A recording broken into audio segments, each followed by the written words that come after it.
क्या कभी आपको ऐसा फील हुआ है कि आप अपनी लाइफ में जो भी डिसीजन ले रहे हैं वो आपके खुद के हैं, या फिर आपको उन डिसीजंस तक किसी और पर्सन ने पुश किया है? सोचिए, आप कोई प्रोडक्ट ले रहे हैं या फिर किसी एक पर्सन की बात को मान रहे हैं और आपको पता भी नहीं चलता कि आपका माइंड ऑलरेडी पहले से ही कंट्रोल किया जा चुका है।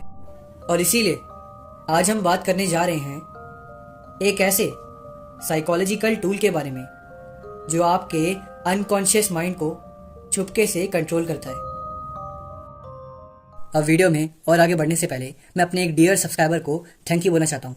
थैंक यू ब्रो कि आपने मुझसे NLP मैनिपुलेशन टेक्निक के बारे में पूछा और आपने मुझे इस पर एक डिटेल्ड वीडियो बनाने के लिए कहा। Thank you so much. NLP यानी कि न्यूरो लिंग्विस्टिक प्रोग्रामिंग, ये एक ऐसा माइंड गेम है जिसे आप समझ भी नहीं पाते, और जब तक आप इसे समझ पाओगे तब तक आप पहले ही इस गेम का शिकार बन चुके होंगे शायद। अब सबसे पहले ये समझते हैं कि NLP का मतलब क्या होता है। NLP का फुल फॉर्म होता है न्यूरो लिंग्विस्टिक प्रोग्रामिंग, जिसमें 3 सिंपल चीजें जुड़ी होती हैं। न्यूरो का मतलब होता है आपका माइंड, आपके थॉट्स और आप कैसे चीज़ों को परसीव करते हैं। लिंग्विस्टिक का मतलब होता है आपकी लैंग्वेज, मतलब अगर शॉर्ट फॉर्म में कहूँ तो आपकी हर एक चीज़, जैसे कौन से वर्ड्स आप ज़्यादा बोलते हैं, आप कौन से टोन में ज़्यादा बोलते हैं, और आप दूसरों की बातों को किस तरीके से ज़्यादा अच्छे से समझते हैं।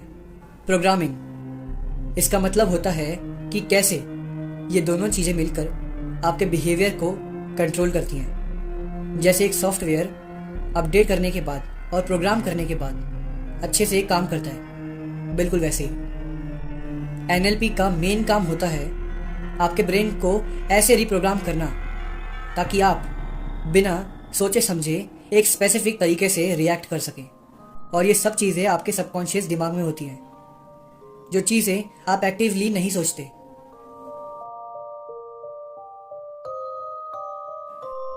अब NLP को मैनिपुलेशन के लिए भी बहुत ज़्यादा यूज़ करते हैं, जैसे कि बिना आपको डायरेक्टली बताए आपको मैनिपुलेट करना, जैसे कोई बड़ा सेल्समैन या कोई नेगोशिएटर। इसमें लोग आपके अनकॉन्शियस माइंड को कंट्रोल करते हैं ताकि आप वो काम करें जो वो लोग चाहते हैं। फॉर एग्जाम्पल, सोचिए आप एक मॉल में खड़े हैं और एक सेल्समैन आपसे प्रोडक्ट के बारे में बात करने लग जाता है। उसने आपको कुछ ऐसे स्पेसिफिक वर्ड्स और गेस्चर से इमोशनली इन्फ्लुएंस कर दिया। सोचिए सर, आप इस प्रोडक्ट को लेने के बाद कितना आराम फील करेंगे। और अब ऐसी लाइंस को सुनने के बाद आपका दिमाग उस प्रोडक्ट को लेकर बहुत ही अच्छा और पॉजिटिव फील करने लग जाएगा, और बस ऐसा करते ही आप उस नेगोशिएटर से डायरेक्ट मैनिपुलेट हो जाओगे। That's it.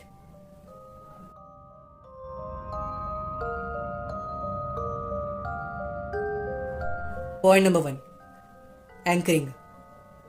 आपके इमोशंस और आपकी मेमोरीज को किसी एक स्पेसिफिक सिग्नल के साथ जोड़ दिया जाता है, जैसे एक वर्ड, एक साउंड या फिर कोई स्पेसिफिक एक्शन। अब इससे जब भी वो सिग्नल आपको दिखाया जाता है, आपके दिमाग में वही फीलिंग वापस से आ जाती है। फॉर एग्जाम्पल, अनजाने में ही सही, लेकिन इसी चीज को कई बड़े बड़े यूट्यूबर्स ने भी फॉलो करा है। जैसे कि अगर मैं आपको ये 3 साउंड सुनाऊं। Hey guys, good morning, welcome to my new blog. चलिए शुरू करते हैं। तो कैसे हैं आप लोग? देखा तो आप में से 99% लोगों ने पहचान लिया होगा कि ये तीनों वॉइस किसकी थी। जी हाँ, फर्स्ट वॉइस थी सौरभ जोशी की, सेकंड वॉइस थी टेक्निकल गुरुजी की, एंड थर्ड वॉइस थी कैरी मिनाटी की। अब ये तो बस साउंड के केस में था। अगर हम इसे किसी एक स्पेसिफिक एक्शन या किसी ऑब्जेक्ट से जोड़ दें तो भी एक एग्जाम्पल है मेरे पास, जैसे कि डेनवर की ये ad. Denver, the scent of my success. देखा आपने इस एड में देख लिया होगा कि कैसे डेनवर एक परफ्यूम को शाहरुख खान की सक्सेस का राज बता दिया और इससे अब सब लोग जब भी डेनवर का नाम याद करेंगे तो उन्हें शाहरुख खान की सक्सेस याद आएगी और इसी को बोलते हैं एंकरिंग। Point number 2, mirroring. इस टेक्निक में सामने वाले की बॉडी लैंग्वेज, उसके टोन और उसके बिहेवियर को सेम तरीके से कॉपी करते हैं ताकि सामने वाले को ये लगे कि आप और वो दोनों ही पर्सन एक ही वेवलेंथ पर है। फॉर एग्जाम्पल, कभी नोटिस करा है आपके ग्रुप में कोई ना कोई ऐसा आपका दोस्त या कोई पर्सन होगा जो कि बिल्कुल आप ही की हाँ में हाँ मिलाता है और आप ही की कॉपी करने की कोशिश करता है। अगर वो ऐसा करता है या आपके आसपास सच में कोई ऐसा पर्सन है तो समझ जाइए कि वो पर्सन मिररिंग टेक्निक का यूज कर रहा है। Point number 3, packing and lading. पहले आपको सामने वाले की करेंट सिचुएशन को फॉलो करना है, उनकी एनर्जी, उनकी फीलिंग्स को समझना है और जब आप उन्हें फील कर लेते हैं और सामने वाले को लगता है कि आप दोनों एक ही जैसे हैं और आप उनसे रिलेट कर पा रहे हैं, तब धीरे धीरे उन्हें अपनी डिज़ायर्स की डायरेक्शन में लीड करना। फॉर एग्जाम्पल, मान लीजिए आप किसी ग्रुप डिस्कशन में हैं और एक इंसान सबसे पहले आपकी प्रॉब्लम्स पर फोकस करता है और फिर अपने सॉल्यूशंस देता है, तो आप उस सिचुएशन में उस बंदे के सॉल्यूशंस को इजीली अडेप्ट कर पाओगे क्योंकि उसने आपकी प्रॉब्लम्स पर सबसे पहले फोकस करा है। Point number 4, reframing. रीफ्रेमिंग का मतलब होता है किसी भी सिचुएशन को एक अलग और नए पर्सपेक्टिव से देखना ताकि आप उस सिचुएशन को एक अलग तरीके से देखकर सोच सकें। ये टेक्निक पॉजिटिव और नेगेटिव दोनों ही तरीके से यूज करी जाती है। फॉर एग्जाम्पल, मान लीजिए आप किसी चीज को लेकर बुरा और सैड फील कर रहे हो और उसी वक्त आपका दोस्त आकर आपको ये कहता है कि यार इस चीज को एक चैलेंज के रूप में ले, एंड देन अपने दोस्त की बात सुनकर आप थोड़ा मोटिवेट फील करते हो और फिर उसी चीज को लेकर आप एक अलग और नया तरीके का पर्सपेक्टिव बनाते हो और आपका उसी चीज को लेकर नजरिया बदल जाता है और इसी को कहते हैं रीफ्रेमिंग।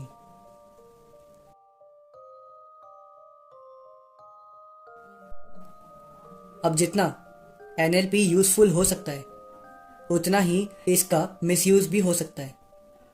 कभी कभी लोग NLP का यूज करते हैं लोगों को डोमिनेट करने के लिए और उन्हें कंट्रोल करने के लिए। आपको पता भी नहीं चलेगा कि आप मैनिपुलेट हो रहे हो जब तक आपको इस टेक्निक के बारे में पूरी अच्छे तरीके से इंफॉर्मेशन नहीं होगी।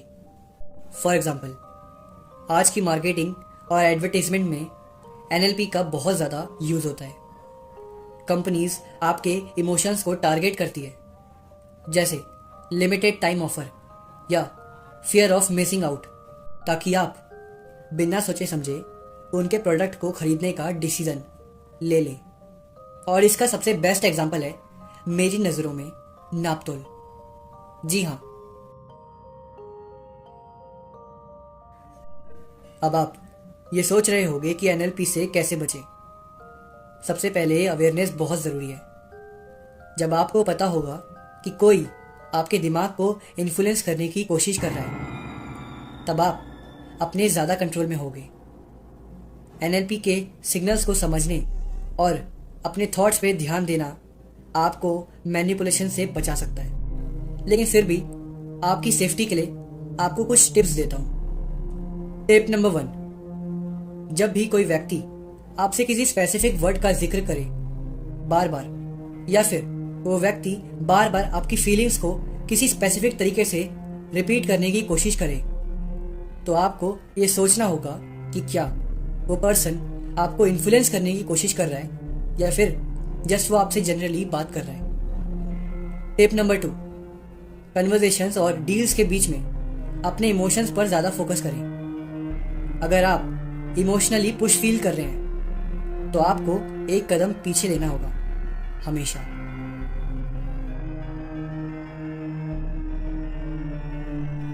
NLP एक बहुत पावरफुल टूल है। इसका इस्तेमाल आपको आप ही के इमोशंस को कंट्रोल में करने के लिए किया जा सकता है। लेकिन अगर आप पहले से ही अवेयर हैं, तो आप अपने डिसीजंस को मैनिपुलेट होने से बचाने के लिए इसे यूज़ कर सकते हैं। अब एक्चुअल में तो नॉलेज ही सबसे बड़ी पावर है। जैसे जैसे आप इसके बारे में समझेंगे, आप ज़्यादा और ज़्यादा स्ट्रांग बन पाएंगे। अब अगर ये वीडियो आपको पसंद आई और आपको इस वीडियो से काफ़ी इन्फॉर्मेशन मिली, तो प्लीज़ इस वीडियो को एक लाइक ज़रूर करना। अगर एनएलपी को लेकर आपके मन में अभी भी कोई डाउट है या आपका कोई भी अलग सा सवाल है, तो आप कमेंट्स में लिख सकते हैं। बाकी कमेंट्स में अपनी प्रेजेंट ज़रूर लगाना। और अगर आपको ये वीडियो वाकई में पसंद आई और आपको लगता है कि आपको इस वीडियो को किसी ऐसे इंसान को शेयर करना चाहिए जिसको इस वीडियो की ज़रूरत हो, तो उस इंसान के साथ इस वीडियो को ज़रूर शेयर करना। बाकी वीडियो के एंड में सिर्फ यही कहूँगा कि अगर आप चैनल पर पहली बार आए हो तो चैनल को सब्सक्राइब कर लो, क्योंकि इसमें आप ही का फ़ायदा है।